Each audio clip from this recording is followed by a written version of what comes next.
Hey there, I'm Matt from MDW GuitarWorks, and I just want to do a real quick introductory video here. As you can see, we're in the mobile office today. By that I mean my car. I don't live here, well, currently, knock on wood, but just wanted to tell you a little bit about MDW GuitarWorks, and that, when I use the word we, I generally mean me. I guess that's sort of the royal we. We are not well pleased. But sometimes I recruit help from my friends, but it's mostly a one-man shop. And what I do is guitar rescue, I guess you could say.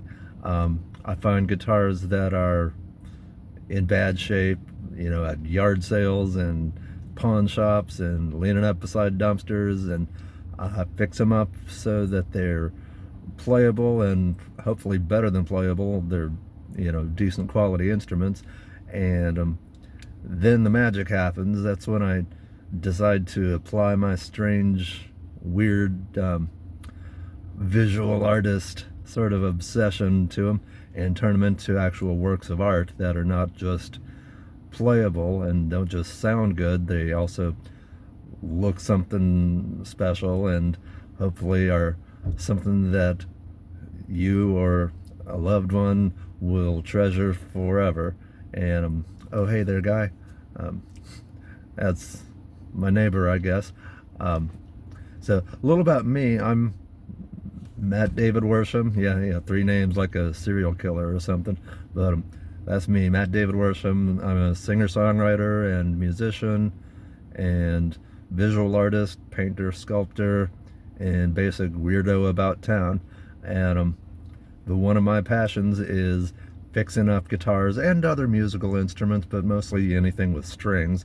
And I stick primarily to guitars and usually electric guitars, which started from childhood of not being able to afford really high-end musical gear and wanting to fix it up. Well, I'm a 12-year-old kid. I don't know how to fix guitars, but you could learn. And so, it started with, okay, well, the E string keeps falling off. Okay, well, let me figure out what's happening there. And it doesn't take much to figure out, oh, the little groove isn't quite deep enough and it won't hold the string in. So borrow Dad's file, and of course I make a mess of it and learn that, hey, you know what, they got special files for that. And so eventually, I save up my allowance and get a set of real guitar files and make that nut groove a little bit deeper. Now the E string doesn't fall out and I can actually play this thing. Cool. Alright, so well, now it makes a buzz when I play it. Well, I had to dig in there and figure something out there. And for you kids out there, you don't remember the days before the internet. You had to go and ask some guy at the music store and hope he wasn't too stoned to just tell you whatever. And believe me, you got to do a little legwork when you were back in the day finding how to fix stuff.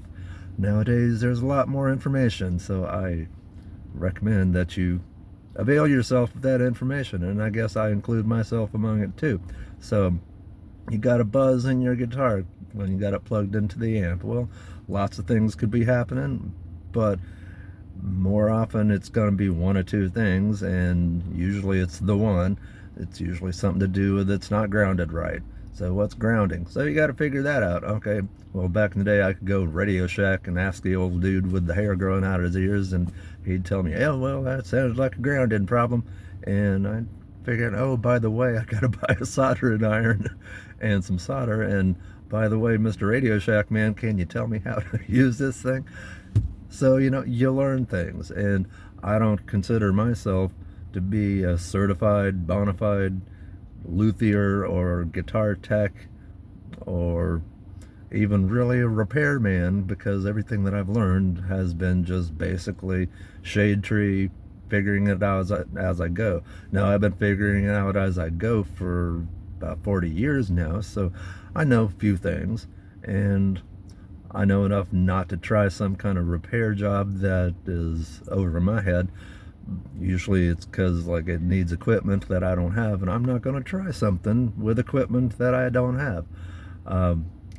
Sometimes I've built things from scratch that I'm using the tools at hand, or I'll go borrow some tools, but I don't have a big old shop to work in. I've got just basically me and a pair of hands and occasionally a friend that can hold the end of something while I'm belt sanding it. But I think I can produce some pretty worthwhile results. Being that I'm in my mobile office here, I don't have anything to show you, but I'm going to do a series of videos with guitars that I've got laying around and other instruments. I've got some mandolins and basses and banjos and other stuff. That some of the jobs I do are basic as taking what's there, making sure it's okay, and painting something cool on it.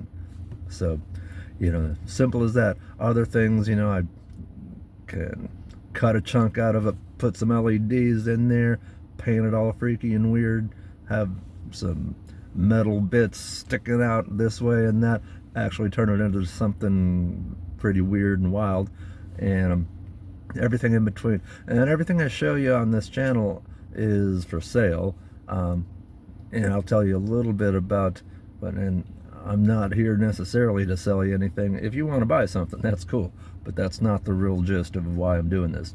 The main thing is just to show the cool stuff that I'm doing, because being a guitar rescue, my stuff is here, I'll play it and I'll love it, and if somebody else wants it and wants to give it a good home, that's great too. But I'm not all about that, which is probably why I'm broke. If I was a better salesman, I might actually, yeah. Okay, so what I do here is, like, I will take a guitar that is worth basically whatever, nothing, 50 bucks at a pawn shop, 75 bucks, and I'll put some work into it to make it into, let's say, okay, now it's worth it, 150 bucks. Okay, maybe it's a Fender Squire that isn't worth more than 100 and some odd change brand new. So I know there's a ceiling. I can only make this thing so good. I can make it better than what you get off the shelf, because typically those things aren't necessarily set up all that well.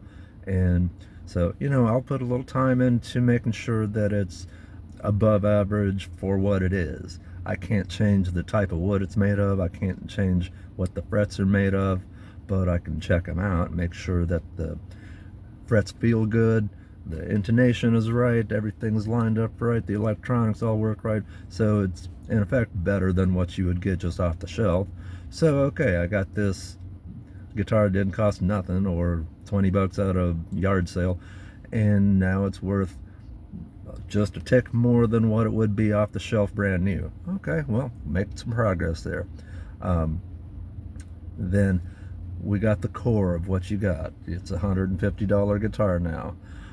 Now I'll make the magic happen. We'll paint it, we'll cut it apart and put some weird lights and fun stuff. Might change the pickups. And what I usually do is keep the guitars built as is, and if they come with a certain kind of pickups, I keep those pickups in there.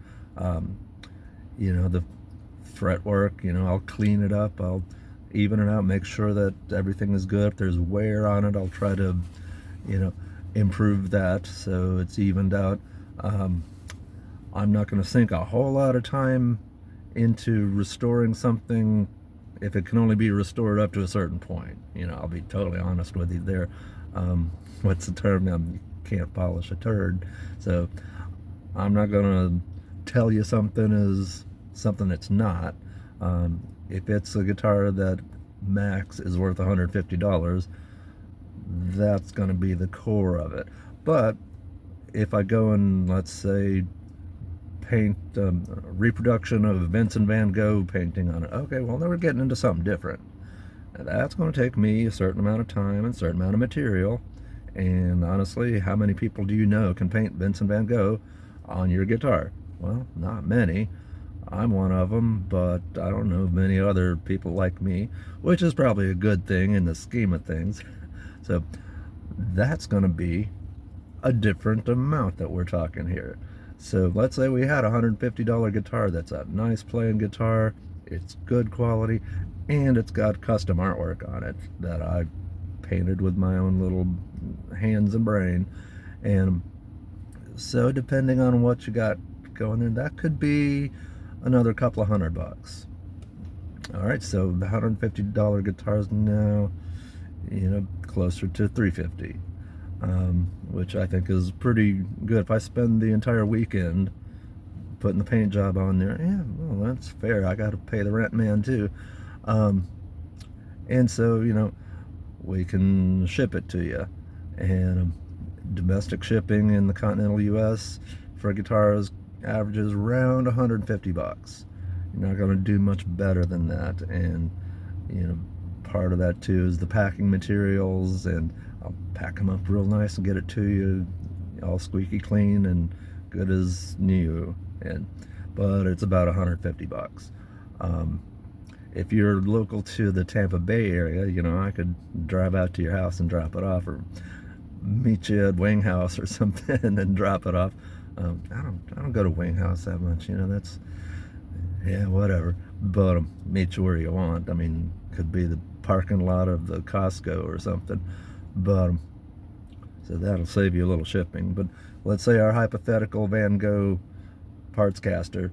I haven't done any upgrades on the guitar. I just made sure it's very solid, very cleanable, or very cleaned up. Everything is solid.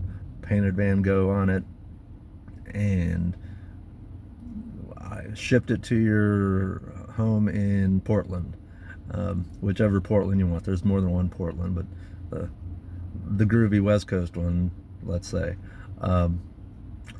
And so, where were we? We were about $350 and $150 shipping. So we're looking at $500, which I'd say is still a very good deal for a one-of-a-kind instrument that you're gonna, I don't care if you hang it on the wall, but I would prefer that you play it, because if I was just gonna sell a wall hanger, I wouldn't go to the trouble of making it play nice and be solid. There's other stuff that can happen in a guitar rescue when we get to that point before we've shipped it off. Let's say this is a decent guitar and I like the way it plays and it sounds pretty good, but it's lacking something. And that's going to be the case with a lot of your rescue guitars. It has just cheapo pickups in it. The tuners are kind of iffy. We can upgrade that. That's real easy stuff. So let's say it sounds okay and it plays real nice. It feels good to play. Okay, well, we're in a good situation because you can swap out the pickups, and that's going to be the price of the pickups. Like, you want to get, like, you got a Strat and you got Seymour Duncan Pearly Gate pickups in there, whatever, bare knuckle pickups or Lawlers or whatever. Okay, well, you can spend a good chunk of change on, and if that's what you wanted to do, we can upgrade. And I highly recommend that, because, like, what's the point of having this fancy looking guitar with Van Gogh on the front of it, or whatever alien video game theme we got going, if it doesn't sound good? Okay, well, let's put some decent quality. Okay, let's get some middle of the road Seymour Duncans in there. Let's see, say we get a good deal on a set for $80. Okay, well, add $80 to the price. And if you're going to put decent pickups in there, let's put some better quality tuners on there. Okay, well, you can get pretty decent set of middle of the road tuners in the neighborhood of $50. Okay, so we got that. There's other stuff you can swap out on the guitar, but if you had good quality tuners and good quality pickups in there, you're 90% there with having a guitar that you can definitely gig with, and it's going to sound super. And every single guitar is going to be a little different. There might be fewer pickups in it. Some guitars just have one pickup. Some acoustic instruments I've got, I can put in tiny little, what they call a piezo transducer that costs all of $5, and wire it in there just straight to the jack, and we're out the door. That's not the greatest pickup out there, but it's sufficient that you can plug something in and get a sound out the amplifier, and that's something. So anyway, that's about all I had to say. I'd like to get some videos up there that where I'll use individual guitars and just show you what they're all about. And then I'd like to eventually get some videos up where I walk through the process that I put them through, like start to finish. I'll take you to the pawn shop with me, and we'll pick out a guitar and do whatever, belt sand the finish off it or whatever, and then walk through the process of making it something groovy. So that sounds like something that you're interested in doing. Follow us here. Don't know what gram you're on, but I'm on all of them, I think, unless they invented something while I was sleeping. We're on YouTube, Instagram, TikTok, I already said YouTube, Facebook, all of them, MDW GuitarWorks. And if you like what you see, make sure you hit whatever like option you got going and whatever gram you're in, and subscribe to the channel and all that good stuff, and I will see you later. Bye now.